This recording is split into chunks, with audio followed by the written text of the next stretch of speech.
Hi, my name is Jonathan, and this is my 20-gallon saltwater aquarium. And the reason we're making these videos is because a lot of places don't allow you to have a larger aquarium, but if you have a smaller aquarium, usually you can get past that through your managers or whatever, or landlords.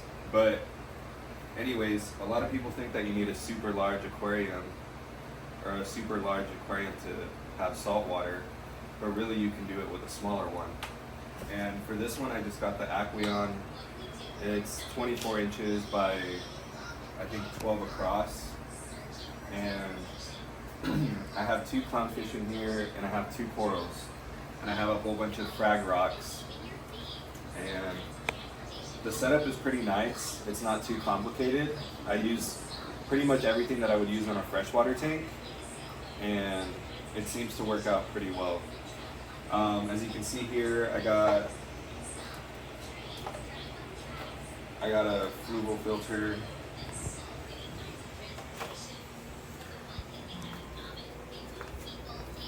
So inside this filter, there's just normal biomedia. I'm gonna mess with it. It's probably gonna make the tank a little bit cloudy. But I have normal biomedia, and this is used to create bacteria. Just gonna set this aside for now. This is a Seachem Tidal 55, and it also runs just normal media. But here I'm gonna show you what I have inside. So I have a bio bag with just normal biomedia. I have Purigen. Inside here I have these carbon bags, which I'm actually going to take out right now.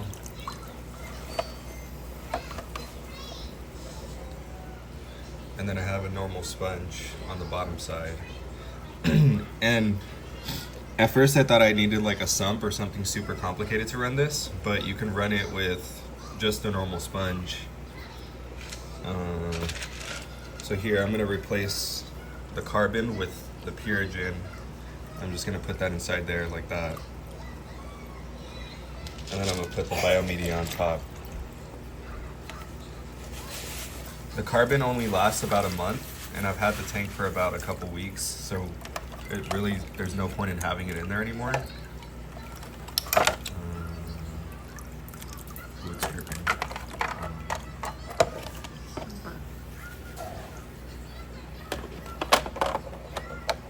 And then a lot of people will say that you can't have this filter on this tank because it's such a big filter, but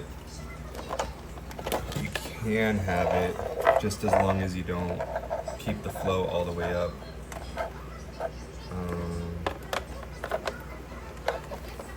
As you can see right here, there's a flow gauge, and the flow gauge on here is turned all the way down. So it makes it safer for the fish, so the flow isn't too crazy.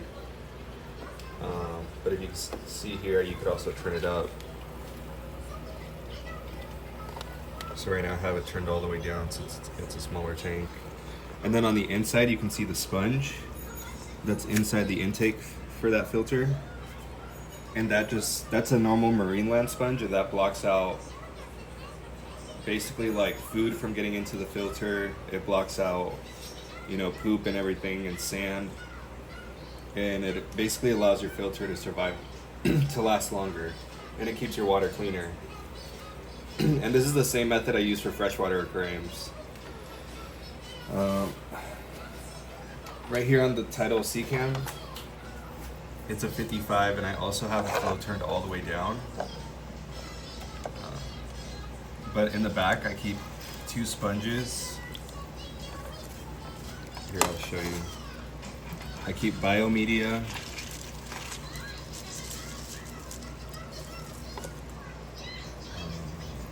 I keep these sponges. And basically what all these sponges are doing is they're catching poop and food and building bacteria inside your filters. So as you can see, I got 2 of these. They're the ones that actually come with the filter. So here, I'm going to put those back in there. That's how they work. And you can cut these to size. These are like the normal Aquaclear sponges. And then you can flatten out your media.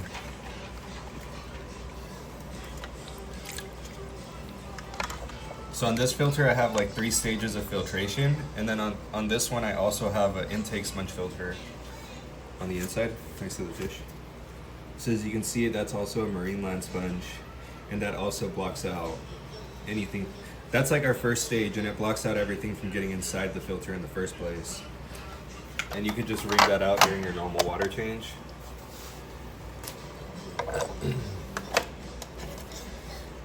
This is just a normal thermometer. So the water's at 79 right now.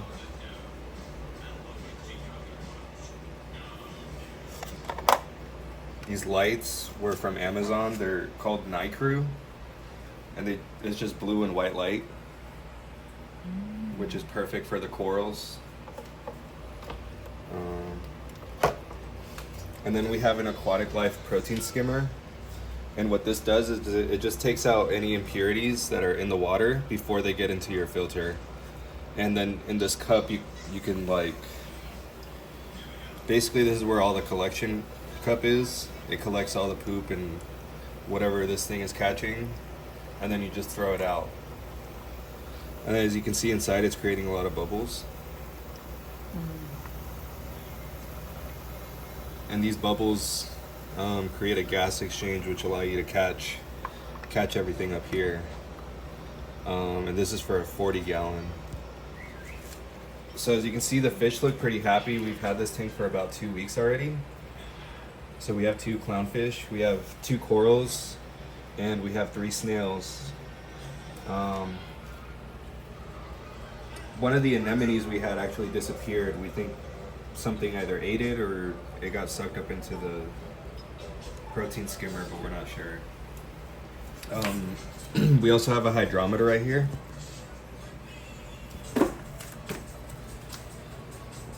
But with this hydrometer, you can see it's pointed all the way up. A lot of people say they don't like hydrometers because they do that, but that's happening because there's bubbles on the inside of it. But if you just take it off, if you empty it out, empty out all the bubbles, and then you put it right back in there, it'll give you your salt reading. So you really don't need too much to start a salt tank, because you just need a hydrometer, a protein skimmer, and some filters. But I would say that you always want to over filter the tank, no matter if you're using saltwater or freshwater.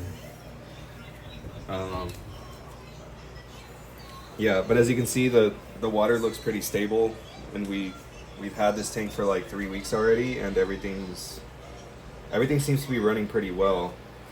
But this is just how you get started. This is the things that you want to put together. And like I said, this method that I've used, you could also use it for freshwater aquariums, and it seems to work out pretty well as well. So yeah.